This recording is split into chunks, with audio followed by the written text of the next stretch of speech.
오늘 나눌 말씀은 마가복음 14장 17절부터입니다.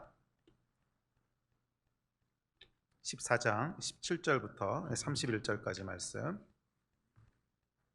우리 한 목소리로 17절부터 같이 읽습니다. 시작. 저물매 그 12를 데리시고 가서 다 앉아 먹을 때에 내가 진실로 너희에게 이르노니 너희 중에 한 사람 곧 나와 함께 먹는 자가 나를 팔리라 하신대. 그들이 근심하며 하나씩 나는 아니지요 하고 말하기 시작하니 그들에게 이르시되 12 중에 하나 곧 나와 함께 그릇에 손을 넣는 자니라. 인자는 자기에 대하여 기록된 대로 가거니와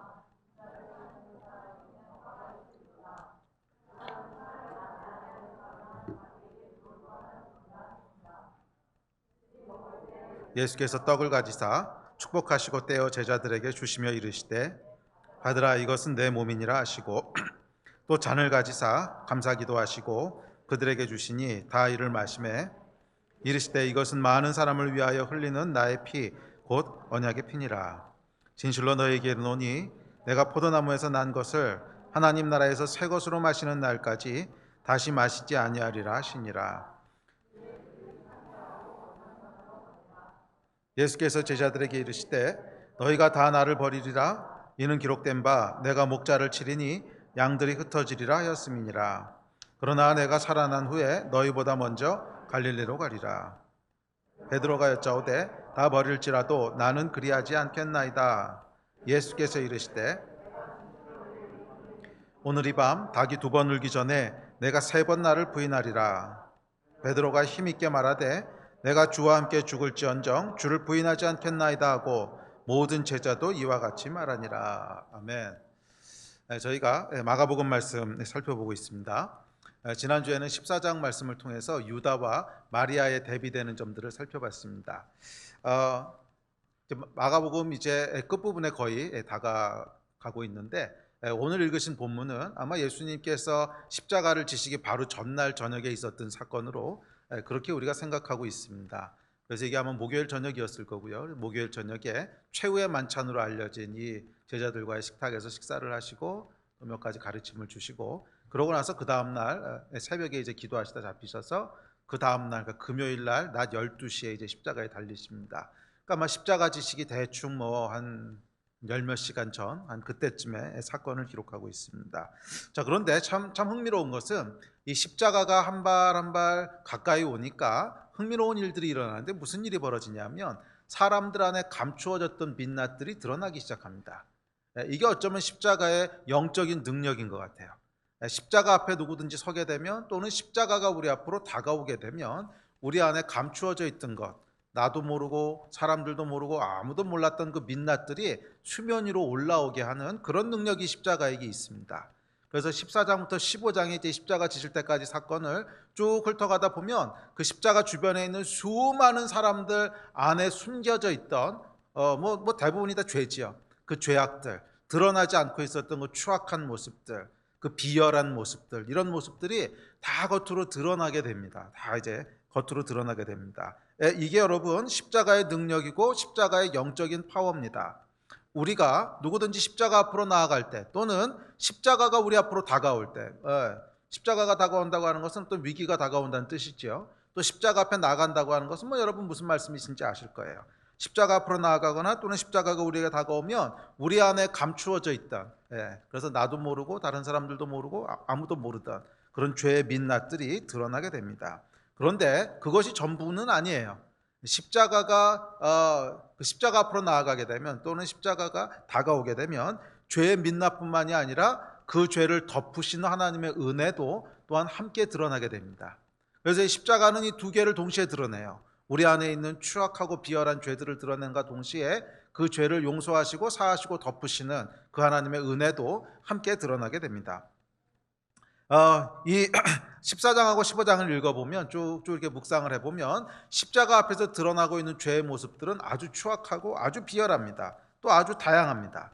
대충 살펴봐도요 14장부터 15장 사이에 십자가 주변에 있었던 수많은 사람들의 감추어진 죄들이 드러나는데 대충 한 3, 40개 정도의 다양한 죄들이 드러납니다. 여러분 한번 천천히 읽어보십시오. 그러면 그 안에 정말 한두 명이 아니에요. 수많은 사람들의 다양한 숨겨졌던 죄들이 십자가를 둘러싸고서 다 드러나게 됩니다. 이 이야기는 무슨 얘기냐면 예수께서 십자가에서 돌아가신 것은 어떤 한두 사람의 죄 때문만이 아니라 우리 안에 감추어져 있던 죄 때문에 돌아가셨다는 거예요.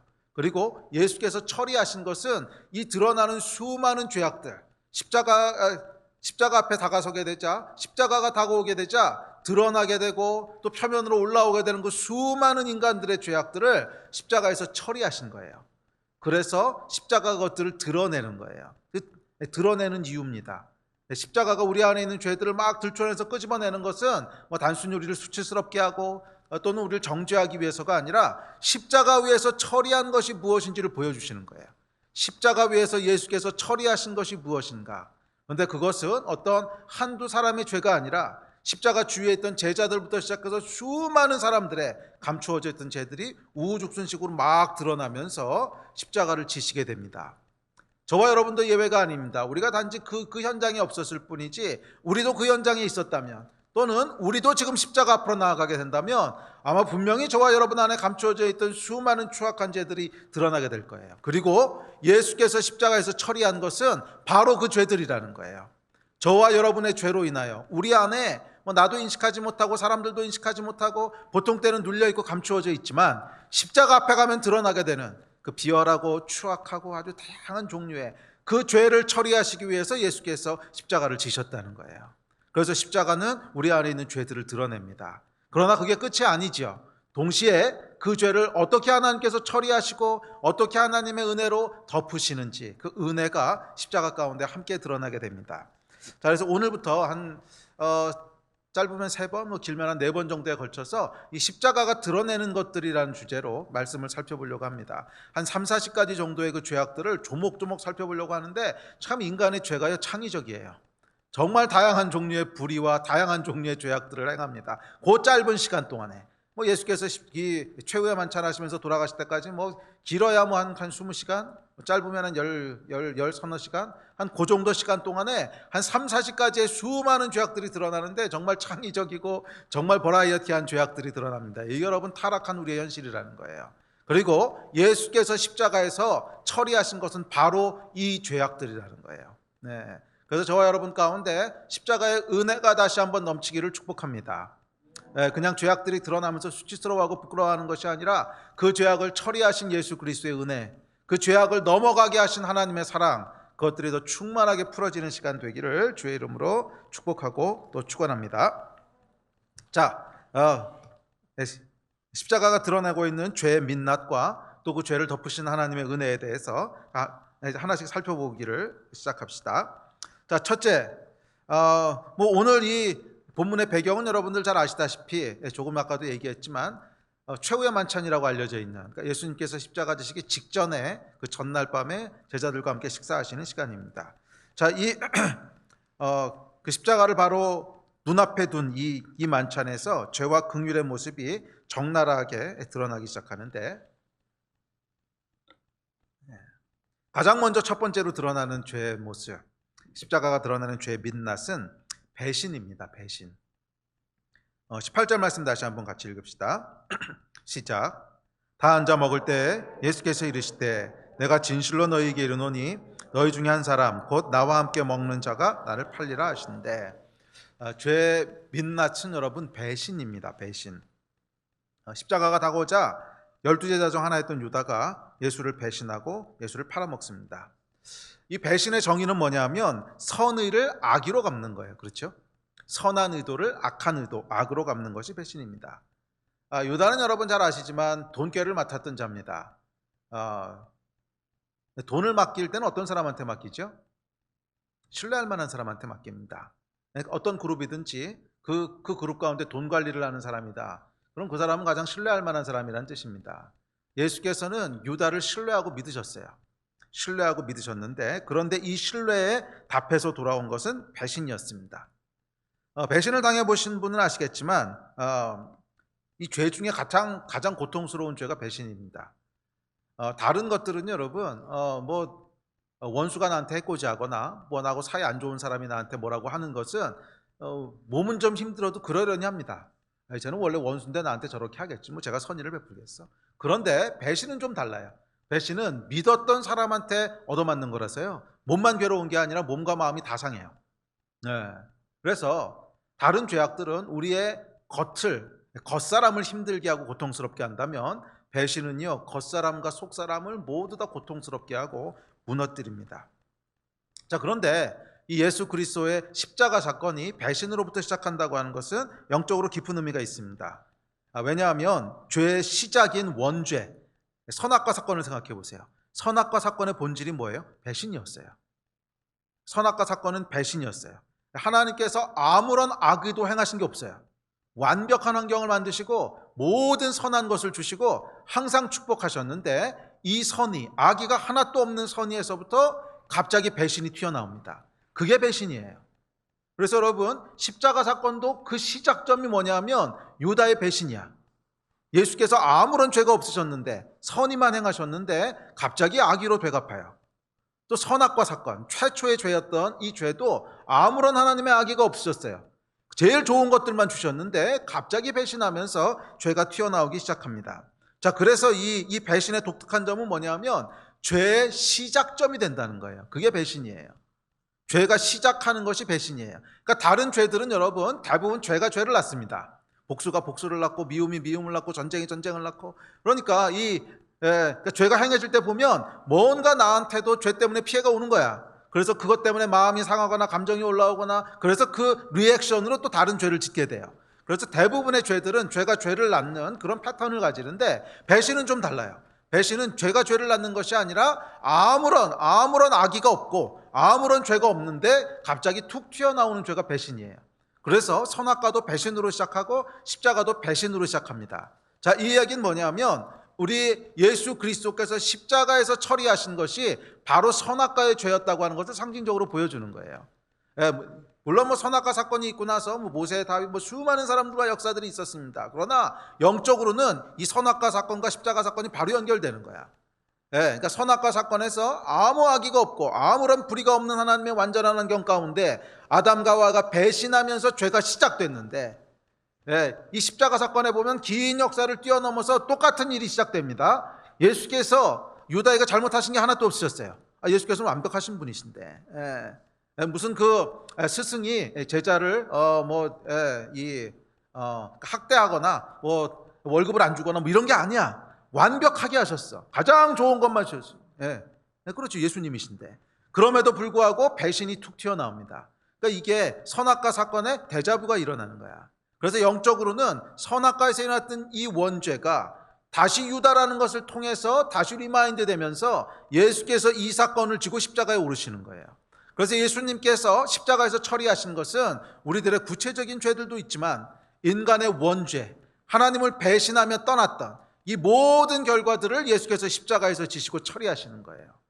그렇게 하심으로 말미암아 우리가 배신으로 말미암아 하나님을 떠났던, 그래서 겪고 있는 모든 죄의 결과들을 예수께서 다시 회복하시는 줄 믿습니다. 자,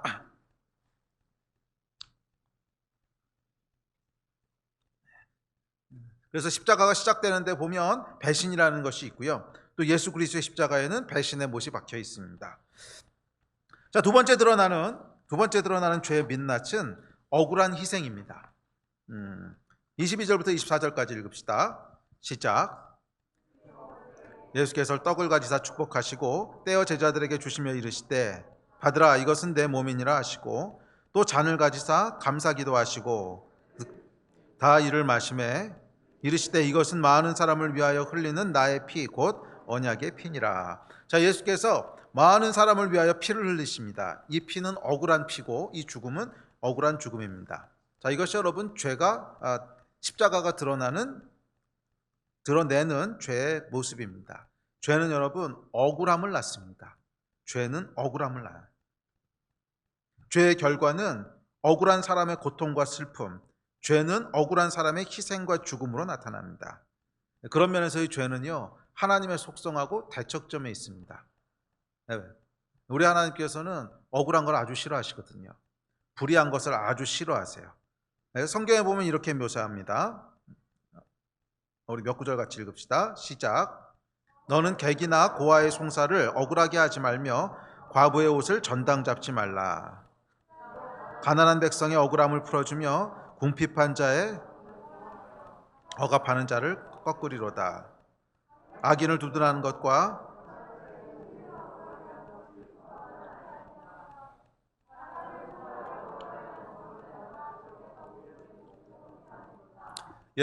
그래 우리 하나님께서는 억울함, 불공평함을 아주 싫어하는 분이세요.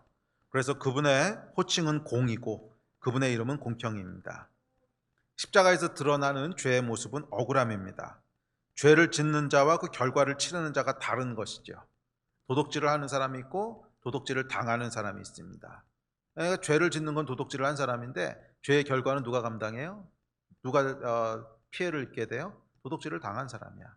살인을 하는 사람이 있고 살인을 당하는 사람이 따로 있습니다. 또 음주운전하는 사람이 있고 음주운전 때문에 피해를 보는 사람이 따로 있습니다. 이 억울함이 여러분 죄의 본질입니다. 십자가는 우리 안에 깊이 감추어 있던 이 죄의 민낯, 억울함을 적나라하게 드러냅니다. 광기로 분노하는 사람들이 있고 그 분노로 인하여 예수께서 십자가에서 돌아가십니다. 그러니까 이게 여러분 죄의 민낯이고요. 예수께서 십자가에서 처리하신 것은 뭐냐면 이 억울함이야. 죄가 만들어내는 모든 종류의 억울함. 그 억울함이 저와 여러분 안에도 있지 않습니까? 한이라고 그러잖아. 한. 계속 억울한 일을 당하면 뭔가 쌓이고 한이 생기죠. 이 억울함들을 예수께서 다 지고 십자가로 올라가셨다는 거예요. 그렇게 하심으로 저와 여러분 안에 있는 모든 억울함들을 주님께서 치유하시고 그 억울함도 끌어내시는 거예요. 할렐루야. 십자가의 이 은혜가 있기를 다시 한번 축복합니다. 자, 세 번째 드러내는 죄의 모습은 결핍, 부족한 겁니다. 부족한 거. 자, 25절에 보면 이렇게 말씀하세요. 자, 시작. 진실로 너희에게 이르노니 내가 포도나무에서 난 것을 하나님 나라에서 새 것으로 마시는 날까지 다시 마시지 아니하리라 하시니라. 자, 여기서 예수께서 포도나무에서 난 거, 포도주죠. 포도주를 마시는 얘기를 하시는데 이 말씀은 제자들과의 교제를 말씀하시는 겁니다. 뭐 이렇게 포도주 즐겨 마시는데 못 마셔서 서운하다 이런 게 아니라 제자들과 함께 누리는 관계에 대한 얘기죠. 자, 이 십자가가 다가오자 예수님께서 가지고 계셨던 갈망, 원함이 있어요. 그건 뭐예요? 하나님과의 친밀한 관계를 누리는 것이고 제자들과 친밀한 관계를 누리는 거였어요. 이 원함이 있는데 십자가가 다가오자 또 십자가 상에서 이 모든 갈망들이 단절됩니다. 그래서 제자들과도 다시는 하나님 나라가 올 때까지 너희와 교제할 수 없을 거야. 또 다음에 십자가 상에서도 나의 하나님 나의 하나님 어찌하여 나를 버리시나이까. 그래서 가장 친밀했던 하나님과의 관계가 단절되죠. 십자가가 다가오자 죄가 드러나는데 어떤 죄의 모습이 드러나냐면 원하는 것을 할 수 없는, 내가 정말 소원하는 것을 누릴 수 없는, 내가 진짜 원하는데 가지지 못하는 이 부족함, 결핍함이 드러나요. 죄는 여러분 결핍함입니다. 죄가 드러나는 모습 중에 하나는 결핍이에요. 정말 원하는 게 있는데 할 수 없어. 정말 사랑하는데 헤어져야 돼. 정말 배고픈데 먹지 못해. 정말 목마른데 마시지 못해. 이게 죄가 주는 결과라는 거예요. 죄가 가져오는 결과라는 거예요. 죄는 여러분 우리의 정말 원하는 것들, 정말 갈망하는 것들을 이루지 못하게 하고 누리지 못하게 하는 결핍함으로 나타납니다. 그래서 예수께서 십자가에서 이 결핍함을 경험하시죠. 내가 목마르다 말씀하시는, 목이 마른데 채워지지가 않아. 결핍함이지. 또 하나님과의 친밀한 관계를 원하시는데 누릴 수가 없어. 결핍함이죠. 결핍은 여러분 기억하십시오. 죄의 속성입니다. 그래서 죄는 원하는 것을 갖지 못하게 하고 누리지 못하게 하는 결핍, 갈망하는 게 있는데 채워지지 못하는 결핍. 그런데 여러분 기억하셔야 될 것은 하나님이 원래 우리를 이렇게 창조하신 게 아니라는 거예요. 하나님이 원래 우리를 이렇게 창조하신 것이 아니라는 거예요. 우리는 하나님을 떠나서 타락한 세상에 너무 오래 살다 보니까 그냥 이것이 당연하다고 생각하면서 사는데 당연하지 않다는 거예요. 잘 생각해 보십시오, 여러분. 어떤 부모가 자녀에게 해줄 수 있는데 결핍하게 해주는 부모가 어디 있겠어요? 우유를 살 돈이 충분히 있는데 애가 응애 배고프다고 우는데 아무런 걸 채워주지 않아. 이런 부모가 어디 있겠어요?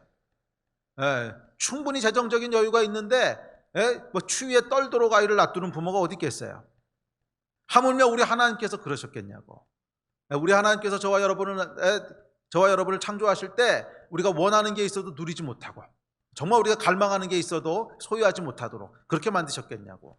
천만에 그렇게 만들지 않으셨다는 거야. 우리 하나님께는 모든 풍성함이 있고 모든 풍요로움이 있어요. 그리고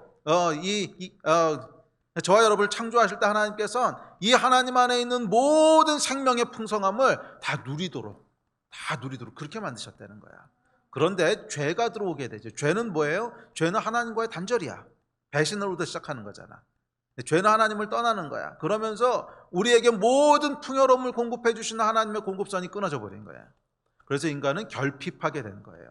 결핍하게 된 거예요. 예. 그래서 회복된 하나님의 나라를 묘사하면서 요한계시록에 보면 이렇게 묘사합니다. 우리 같이 한번 읽어볼까요? 시작. 성령과 신부가 말씀하시기를 오라 하시는도다. 듣는 자도 오라 할 것이요 목마른 자도 올 것이요 또 원하는 자는 값없이 생명수를 받으리라 하시더라. 아멘. 예. 이게 회복된 하나님 나라의 모습이고 원래 저와 여러분이 지음받은 모습이에요. 저와 여러분은 풍성하도록 지음받았어요. 결핍하도록 지음받지 않았어요. 그래서 누구든지 예수 안에서 거듭나고 회복된 자는 풍성함을 누린다는 거예요. 누구든지 예수 안에서 거듭난 자는 풍요로움을 누린다는 거예요. 물론 우리 삶 가운데는 예수 믿고 나서도 아직 완성되지 않은 그 타락한 세상이 있습니다. 아직 심판이 완전히 일어난 것이 아니기 때문에 우리 안에도 죄의 영향력들이 남아있고 또 우리 주변에도 타락한 세상들이 있어요.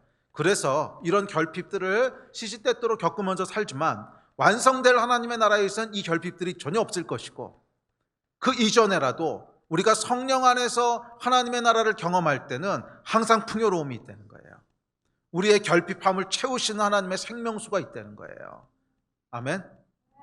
모든 필요를 하나님께서 채우시는 분이시라는 거예요. 네. 그래서 마태복음 6장에 뭐라 그랬어? 무엇을 마실까 무엇을 입을까 염려하지 말라 그랬잖아. 네. 다 채우신다고. 우리 하나님의 나라에는 부족함이 없습니다. 우리를 결핍하도록 만들지 않았어요. 결핍과 가난으로 우리를 밀어넣은 것은 죄예요. 죄. 네. 배신하고 하나님을 떠난 그 죄로 말미암아 우리의 모든 풍성함을 빼앗기고 결핍과 가난 속으로 들어가게 됐습니다. 우리의 원함이 체험받지 못하는 것, 갈망이 이루어지지 못하는 것. 예. 그 십자가를 앞두고 이 결핍과 가난함이 드러나는 것은 뭐예요? 그것을 치유하시겠다는 거야. 그것을 십자가에서 처리하시겠다는 거야. 예. 그래서 이사야서에 보면 이렇게 얘기합니다. 시작. 그가 찔림은 우리의 허물 때문이요 그가 상함은 우리의 죄악 때문이라. 그가 징계를 받음으로 우리는 평화를 누리고 그가 채찍에 맞음으로 우리는 나음을 받았도다. 예, 그가 예수께서 십자가에서 결핍함을 경험하심으로 말미암아 우리에게 부요함을 주셨다는 거예요. 이 십자가의 능력들이 다 여러분의 것이 되시기를 축복합니다. 자, 네 번째가 있습니다. 네 번째 모습은 혼돈입니다. 혼돈 27절입니다. 시작.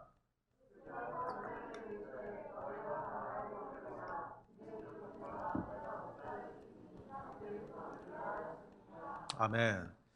그 짐승들 중에 목자, 그 주인에게 가장 많이 의존하는 짐승이요, 개하고 양인 거 아세요? 개하고 양. 근데 양이 조금 더 심해요. 개는 사람 손에 키워져야만 의존하지 그냥 두면 또 들개로 크잖아요. 근데 양은 그것도 아니야. 양은 하여간 주인이 없으면 그냥 죽어요. 근데 얼마 전에 제가 인터넷에서 그 유기견 CCTV를 한번 본 적이 있어요. 어떤 나쁜 주인이 이 개를 이제 버리려고 이렇게 산책하는 척 끌고 나왔다가 그냥 줄을 슬그머니 놔버리는 거야. 그런데 개는 모르고 그냥 막 앞으로 가는 거죠. 산책한다고 신난다고. 이렇게 가다가 개가 가는 걸 보고는 확 도망가 버리는 게 이제 CCTV에 찍혔어요. 근데 그러고 나서 이 개가 조금 가다가 뭔가 싸한 거야. 그래서 뒤를 이렇게 돌아다 보니까 주인이 없네. 그러니까 이 개가요 패닉이 되더라고. 개가 패닉이 돼서 막 사방을 돌아다니는 거야. 막 일로 뛰고 절로 뛰고 주인이 여기 있나 저기 있나 그 주인 놓친 장소 주위를 뺑뺑뺑뺑 돌면서 사람만 지나가면 주인인가 그래서 이렇게 막 쫓아가서 쳐다보고 이제 아니면 이제 무서워가지고 도망가고 또 다른 사람 지나가면 주인인가 이제 그런 모습 보면서 제가 이제 짠했거든요. 짠했는데 제가 개를 아주 좋아하잖아요. 짠했는데 그 얘기를 하시는 거예요. 목자 잃은 양. 죄는 여러분 우리를 목자 잃은 양 같이 만든다는 거예요. 갈 곳을 알지 못해. 무엇을 해야 될지를 알지 못해. 모든 것이 혼돈이야. 어디로 가야 될지 무엇을 해야 될지 혼란스럽습니다. 열심히 인생길을 가는데 불안합니다. 열심히 인생길을 가는데 이 길이 맞나?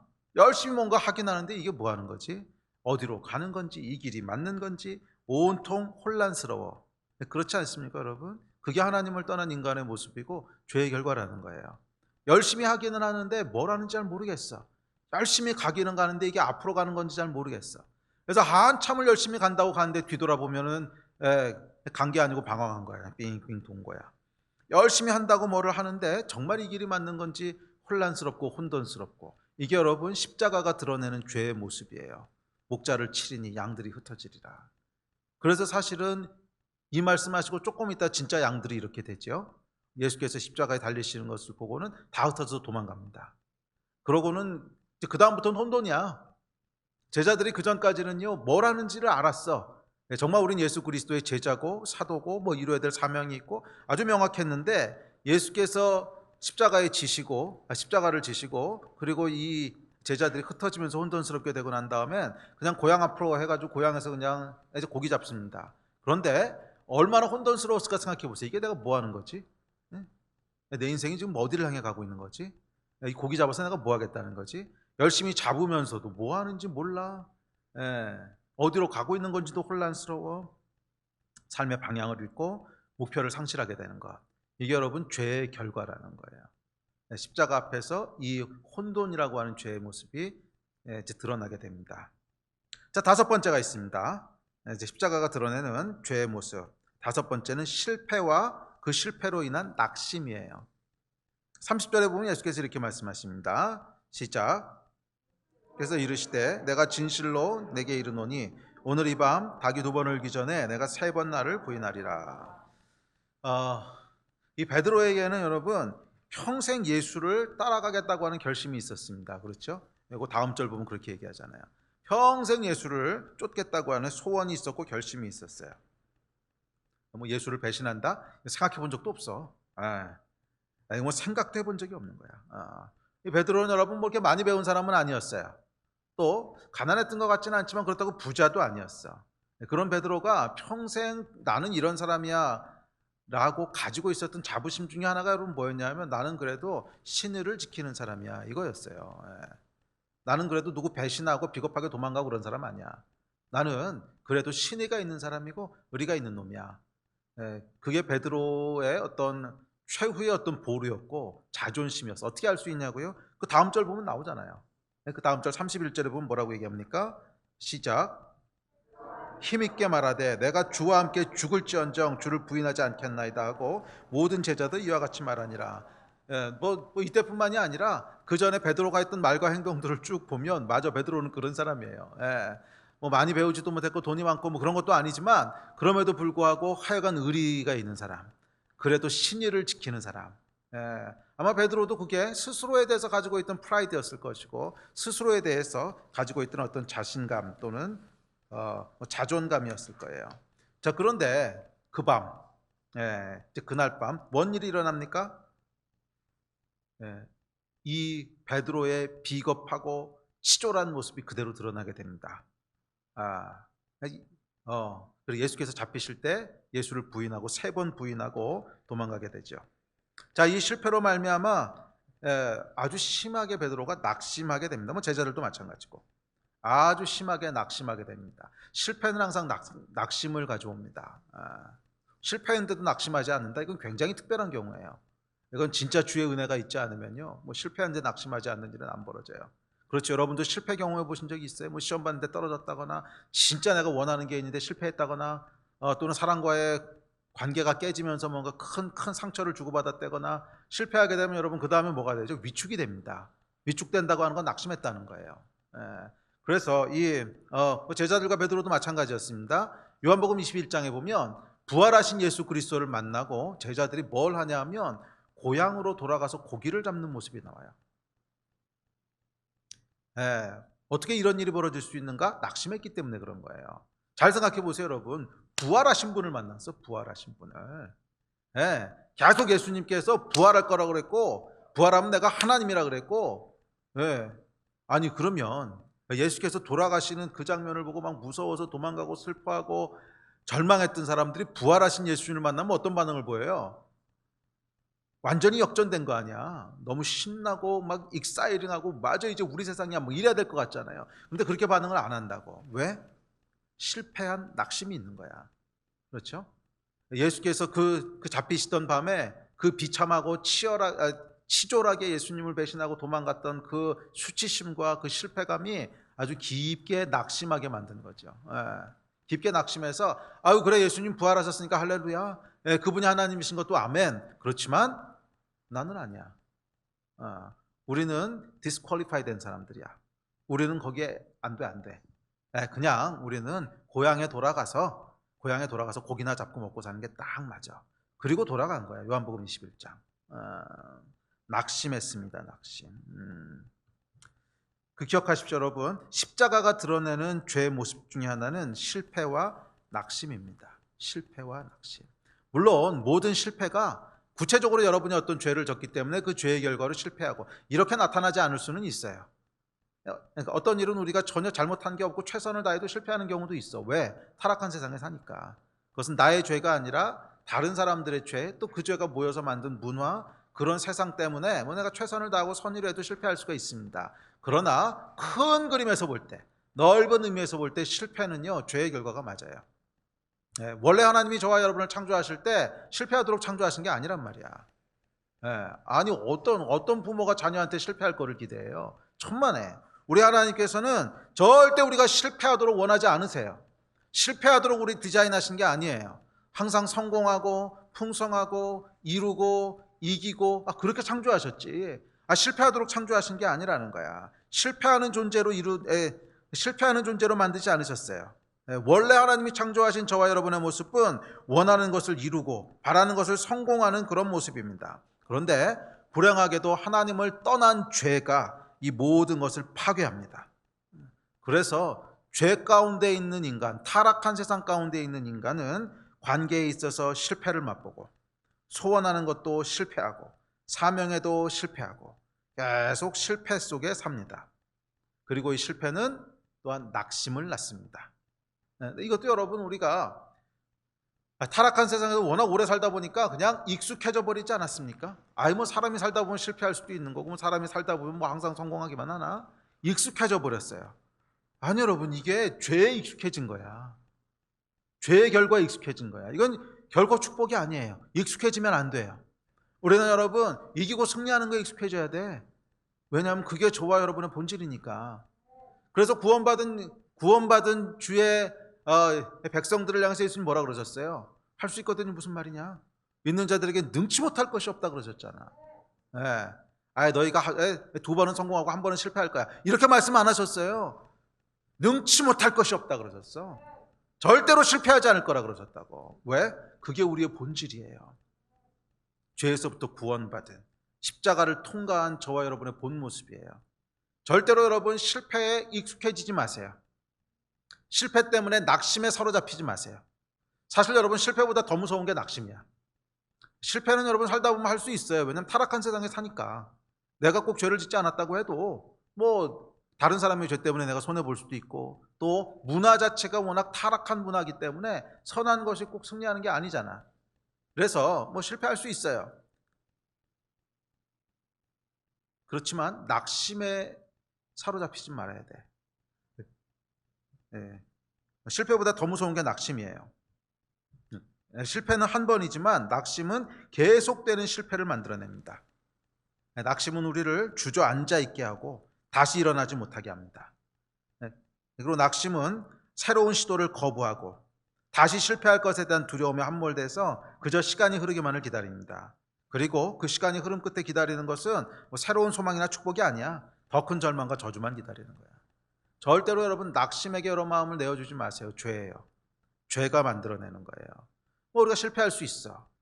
그렇지만 하나님께서는 궁극적으로 우리를 이기게 하실 거라는 소망이 있어야 되는 거예요. 실패해도 다시 소망을 붙잡고 일어나고 실패해도 다시 소망을 붙잡고 일어나고 그렇게 해야 되는 것이 구원받은 자의 합당한 모습이에요. 왜냐하면 저와 여러분은 지음받기를 실패하도록 지음받은 게 아니야. 성공하도록 지음받았어. 할렐루야. 자, 마지막 6번째 드러내시는 모습이 있는데 6번째 모습은 어쩌면 5번째 실패와 낙심하고 깊게 연결된 것인데 그것은 한계예요. 한계. 리미트가 있다는 거야. 리미테이션이 있다는 거야. 이런 실패와 낙심이 어디서부터 옵니까? 내가 한계가 있으니까 오는 거지. 내 한계로부터 기인합니다. 뭐 능력이 부족하든 의지가 부족하든 아니면 의리가 부족하든 하여간 내가 뭔가 한계 속에 있기 때문에 결국 성공을 못하는 거잖아요. 죄가 우리를 가두는 것, 속박하는 것인데 그건 뭐냐면 한계야. 너는 요 안에 있는 존재야. 너의 의지는 요 안에 있는 거야. 너의 능력은 요 안에 있는 거야. 네 의리도 요 안에 있는 거야. 죄는요 우리를 속박하고 한계 지으려고 해요. 아니요, 하나님 여러분 그렇게 짓지 않으셨어요. 절대로 하나님 여러분 그렇게 창조하지 않으셨어요. 우리를 제한된 존재로 만들지 않으셨어요. 죄가 우리를 가둬버린 거예요. 의지도 서원도 원함도 실행할 능력이 없는 그런 무기력하고 제한된 존재가 되어버렸습니다. 왜? 죄 때문에. 그래서 십자가 앞으로 가니까요 이 죄의 민낯들이 올라오고 드러나는 거예요. 우리의 한계들. 저와 여러분도 크게 다르지 않을 겁니다. 평상시에는 드러나지 않다가 십자가가 우리 앞으로 다가올 때, 삶의 위기들이 다가올 때, 신앙의 도전들이 다가올 때 우리의 한계들을 드러내지 않습니까? 이건 내가 할 수 없는 일이야. 내 의지의 한계, 내 의리의 한계. 사람 배신하고 이러잖아. 내 의리의 한계, 의지의 한계, 내 능력의 한계. 이게 드러나게 돼요. 왜 드러나냐고? 십자가에서 예수께서 처리하셨기 때문에 그걸 보여주는 거야. 그러지 않으면 우리가 인식하지 못하잖아. 우리 안에 무엇을 예수께서 십자가에서 처리하셨는지. 드러날 때 여러분 감사하십시오. 그것을 예수께서 처리하신 거예요. 그리고 결코 이 모습에 익숙해지지 마십시오. 저와 여러분은 믿는 자들은 능치 못할 것이 없다고 하는 이 말씀 속에 사는 것이지 한계 속에 사는 존재가 아니에요. 그러니까 죄악된 타락한 세상에서 너무 오래 살다 보니까 그냥 이렇게 사는 게 당연한 줄 알아. 아니 여러분, 당연한 게 아니야. 우린 이런 존재가 아니야. 아멘.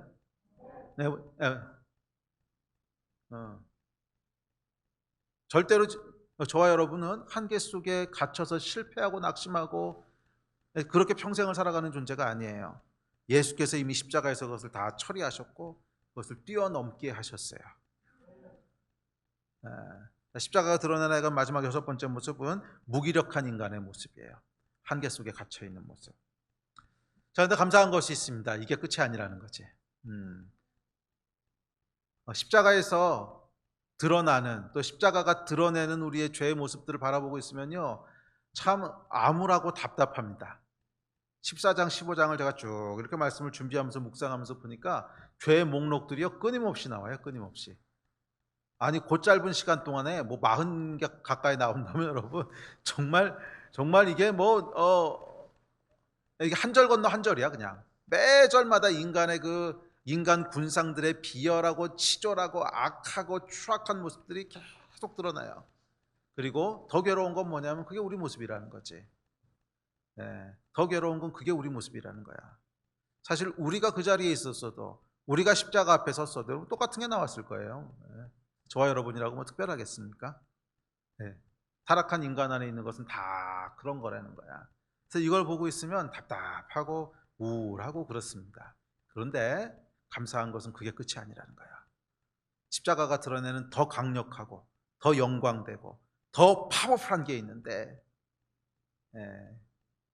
그 뭐냐 하면 이 모든 죄를 덮으시는 하나님의 은혜가 있다는 거예요. 와우, 할렐루야. 이 모든 것을 덮으시는 하나님의 은혜가 있다는 거예요. 자, 28절에 보면 예수께서 이렇게 말씀하십니다. 우리 28절 같이 읽습니다. 시작. 그러나 내가 살아난 후에 너희보다 먼저 갈릴리로 가리라. 여기 보면 예수님께서 아주 중요한 두 가지를 말씀했습니다. 내가 살아난 후에 십자가에서 나를 달아 죽일 거야. 그 얘기는 앞에서 여러 번 하셨죠. 그런데 그게 끝이 아니라는 거야. 그래, 너희 십자가 앞에 서니까 수많은 죄악들이 드러나지 끝이 아니라는 거야. 너희의 실패와 너희의 좌절과 너희의 한계와 어찌할 수 없는 모습들이 드러나지 끝이 아니라는 거야. 내가 살아날 거야. 그 모든 죄악을 십자가에서 못 받고 죽은 후에 내가 다시 살아날 거야. 이건 여러분 무엇에 대한 의미예요? 성공하고 승리할 거라는 거야. 우리의 모든 죄악들을 뛰어넘는 하나님의 승리가 약속되어 있다는 거야. 내가 이 모든 죄악들을 꺾고 승리할 거야. 이 모든 치열하고 치졸하고 비참한 실패와 좌절과 저주와 모든 한계들을 내가 뛰어넘고 다시 살아날 거야. 이 약속이 십자가의 약속이에요. 할렐루야. 이제 그러면서 아주 중요하고도 애매한 말씀을 하십니다. 살아난 후에 너희보다 먼저 갈릴리로 가리라. 갈릴리로 가리라. 갈릴리로 가리라. 이게 무슨 말인 것 같으세요? 너희보다 먼저 갈릴리로 가리라. 이게 여러분 우리가 제자들의 입장으로 좀 서봐야 돼요. 그랬을 때 갈릴리로 간다는 게 무슨 말인가 하는 게 조금 감이 잡히기 시작합니다. 자, 여러분 제자들에게 갈릴리가 어떤 곳이었을 것 같아요? 또는 예수님에게 갈릴리가 어떤 곳이었던 것 같아요? 왜 예수님께서 부활에 대한 예언을 하시면서 가장 먼저 하신 말씀이 내가 갈릴리로 갈 거야. 갈릴리는 여러분 제자들에게 적어도 두 가지 의미가 있는 곳입니다. 첫 번째 의미는 뭐냐면 갈릴리는 예수님을 처음 만난 곳이야. 제자들이 예수님을 처음 만나서 새로운 꿈을 꾸기 시작한 곳이야. 그 전까지 제자들의 인생은요, 그냥 평범하고 허무하고 의미 없는 인생이었어. 평생을 그 조그만 호수 하나 끼고 살면서 태어나서부터 늙어 죽을 때까지 고기 잡다가 그냥 먹고 사는 인생. 도대체 이 인생이 무슨 의미가 있는지, 어딜 향해 가는 건지, 지루하고 허무하고 아무 의미 없던 그 삶 가운데로 예수께서 걸어 들어오셨던 곳이 갈릴리잖아요. 갈릴리에서 예수를 만나면서 제자들이 꿈을 꾸기 시작합니다. 아, 내 인생이 달라질 수 있구나. 아, 내 인생이 의미가 있어질 수 있구나. 아, 내 인생을 향한 뭔가 하나님의 다른 계획이 있구나. 꿈을 꾸기 시작하고 심장이 뛰기 시작하고, 그러면서 예수님과의 동행이 시작됐던 곳이야. 그 전까지 어둠 속에 있고 혼돈 속에 있고 절망과 허무 속에 찌들어 살던 그 삶 속에서 예수께서 찾아오셔서 손 내미셨던 곳. 너희는 나를 따르라. 너희는 나를 따르라. 초청했던 곳이잖아. 그리고 그 초청과 함께 우리의 심장이 움직이기 시작하고 꿈을 꾸기 시작하고, 와, 내 인생이 전혀 다른 삶을 살 수가 있어. 전혀 다른 의미 있는 삶을 살 수 있어. 예수와 함께 하나님의 나라를 세워나가는 거야. 이것이 시작됐던 곳이 갈릴리예요. 자, 그런데 동시에 두 번째 갈릴리의 의미는 뭐냐면 실패와 낙심의 장소예요. 자, 이렇게 꿈꾸면서 정말 잘 되는 것처럼 시작됐던 그 예수를 따르는 삶 가운데 최대의 위기가 찾아왔습니다. 십자가죠. 십자가를 앞두고는 십자가를 통과하면서 이들의 찬란하고 또 심장 뛰었던 꿈들은요, 산산조각 부서집니다.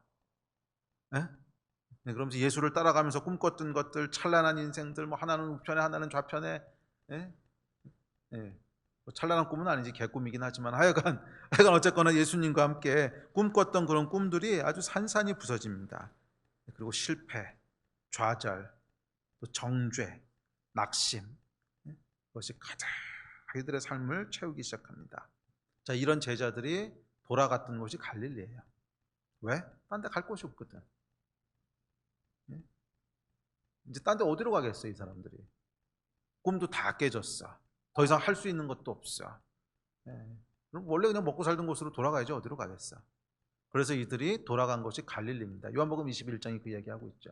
그러니까 아까도 얘기했지만 부활하신 예수님을 만나고 제자들이 뭐라 그래? 나는 고기나 잡으러 갈랜다. 그리고 우르르 그냥 다시 갈릴리로 돌아가 버립니다. 갈릴리가 어떤 장소예요? 실패와 좌절의 장소야. 낙심의 장소야. 실패는 사실 예루살렘에서 이제 결정적으로 실패하지만 그 낙심에서 주저앉았던 곳이 어디? 갈릴리예요. 낙심에서 주저앉아 있던 곳이 갈릴리야. 그런 의미에서 제자들에게 갈릴리가 의미하는 것은 실패와 낙심의 장소라는 거예요. 실패와 낙심의 장소. 그래서 요한복음 21장에 보면 이 제자들의 모습이 기록되어 있습니다. 실패하고 낙심한 제자들은 이제 더 이상 갈 곳이 없어요. 더 이상 예수님의 제자도 아니고 사도도 아니고 아무것도 아니야. 더 이상 꿈꿀 꿈도 없고 또 예수를 따라갈 힘도 없고, 그걸 다 잃어버린 제자들이 고기 잡으러 가자. 그리고 갈릴리로 돌아갑니다. 낙심과 절망의 장소. 그런데 예수께서 십자가를 앞두고 말씀하십니다. 내가 갈릴리로 갈 거야. 내가 갈릴리로 갈 거야. 뭔 얘기예요, 여러분? 낙심한 제자들에게 찾아가시겠다는 거야. 부활하시고 나서 제일 먼저 하시는 일이 뭐예요? 낙심한 제자들에게 찾아가시겠다는 거예요. 내가 살아난 이 생명을 이 생명으로 너희도 다시 살리겠다는 거야. 낙심한 제자들을 찾아가시겠다는 약속이었습니다. 실패와 낙심으로 주저앉은 것, 그러나 동시에 예수를 만나서 꿈꾸기 시작했던 것, 그곳으로 예수께서 찾아오십니다. 그리고 그 장소에서 여러분이 잘 아는 여러 사건들이 일어납니다. 열심히 제자들이 고기 잡고 있었어요. 근데 한 마리도 못 잡았어. 또 어떤 분이 오더니 이제 그물을 내려라. 그래서 내렸더니 고기가 153마리가 잡혔어. 뭐에 대한 여러분 상징인 것 같아요? 부요함이잖아. 풍부함. 결핍과 풍부함. 십자가가 극복됐다는 거야. 넘어갔다는 거야. 그리고 뭘 하십니까? 제자들이 주시라! 그러고 막 올라왔더니 그때 아침이었던 것 같아요. 고기를 굽고 떡을 구워서 풍성한 아침을 준비해 놓고 기다리신 다음에 먹어라. 뭐예요, 여러분? 부요함. 내가 배고프다, 내가 목마르다. 십자가가 드러냈던 그 죄의 결과들을 뒤집고 계신 거야, 하나씩 다. 풍성하게 고기를 잡게 하시고 배고픔을 채우시고, 그리고 그 유명한 질문을 하시죠. 요한의 아들 시몬아, 네가 나를 사랑하느냐? 요한의 아들 시몬아, 네가 나를 사랑하느냐? 내 양을 쳐라. 내 양을 쳐라. 그 유명한 초대가 그때 이제 주어집니다. 회복. 낙심하고 절망한 자리에 찾아오신 예수께서 다시 붙들어 일으키시는 거야.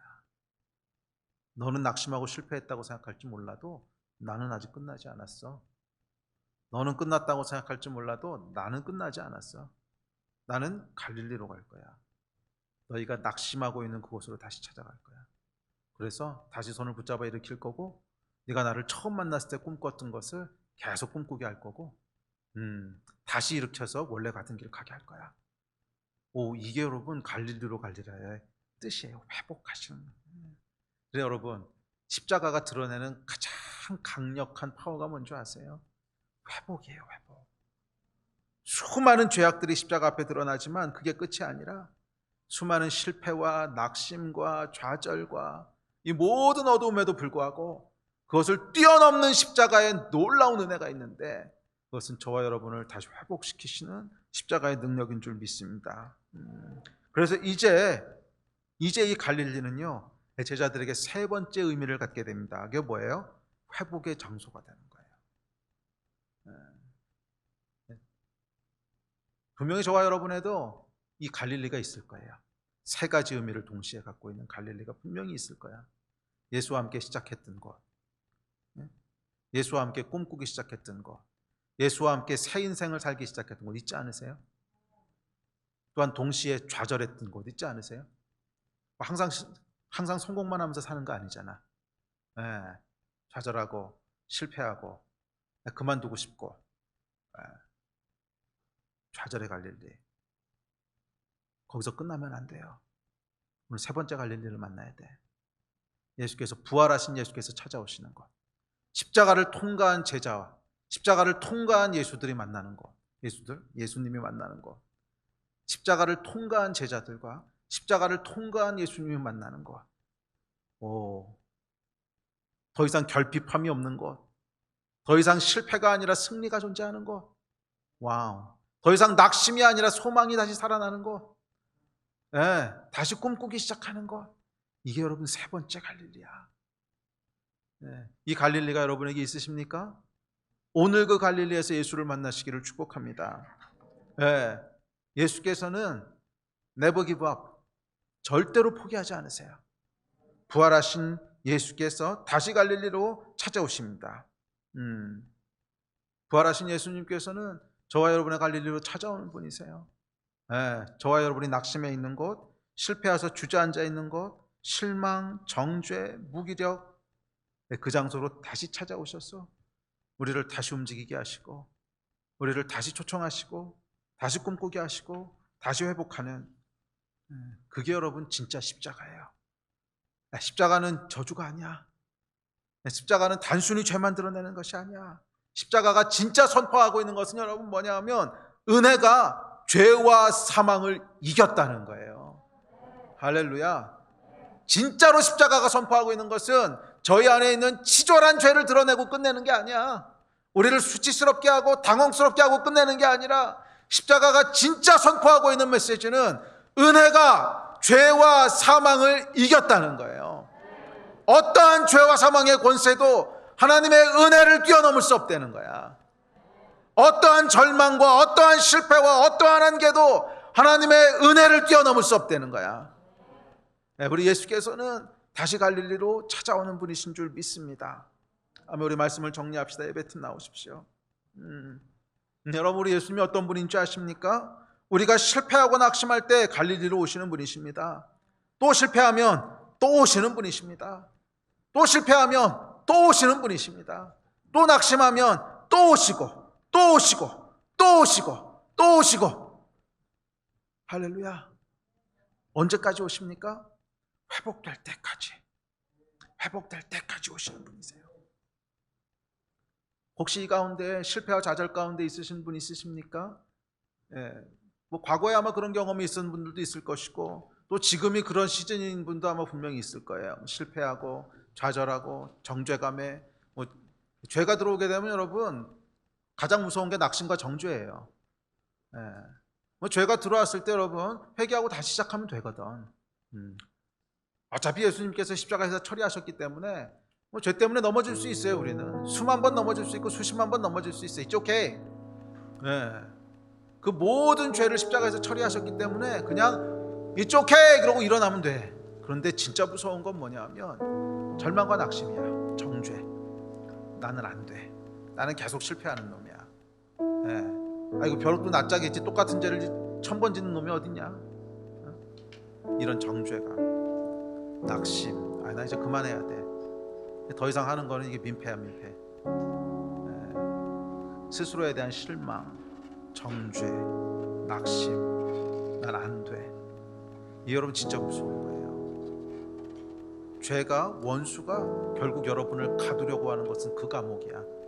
난 안 된다고 하는 낙심과 절망의 갈릴리. 그래서 우리 인생을 그 호숫가에 딱 붙들어 매고 끝내게 만드는. 아니요 여러분, 절대로 그 거짓말에 속으시면 안 됩니다. 호수에 갇혀있는, 갈릴리에 갇혀있는 제자들을 예수께서 찾아오셨어요. 부활하신 예수께서 내가 먼저 갈릴리로 가리라. 내가 먼저 갈릴리로 가리라. 오늘 여러분 갈릴리로 찾아오신 예수를 만나십시오. 오늘 갈릴리로 찾아온 예수의 음성을 들으십시오. 우리를 이기게 하시고 승리케 하시고 다시 손잡아 일으키셔서 내 양을 치라고 말씀하시는, 다시 초청하셔서 꿈꾸게 하시는 이 예수 그리스도를 오늘 만나십시오. 뭐 실패 아무리 많이 했어도 괜찮아. 또 찾아오실 거예요. 또 찾아오실 거야. 회복될 때까지 찾아오실 거야. 이것이 여러분 진짜 십자가의 메시지입니다. 예수 그리스도의 사랑과 은혜가 죄와 사망을 덮었다는 거야. 할렐루야. 십자가에서 선포되는 놀라운 갈릴리의 메시지가 오늘 여러분들 가운데 소망이 되고 여러분을 다시 붙잡아 일으키는 그런 능력의 메시지가 되기를 주의 이름으로 축복합니다. 우리 자리에서 같이 일어나셔서 좀 기도하고 예배합시다.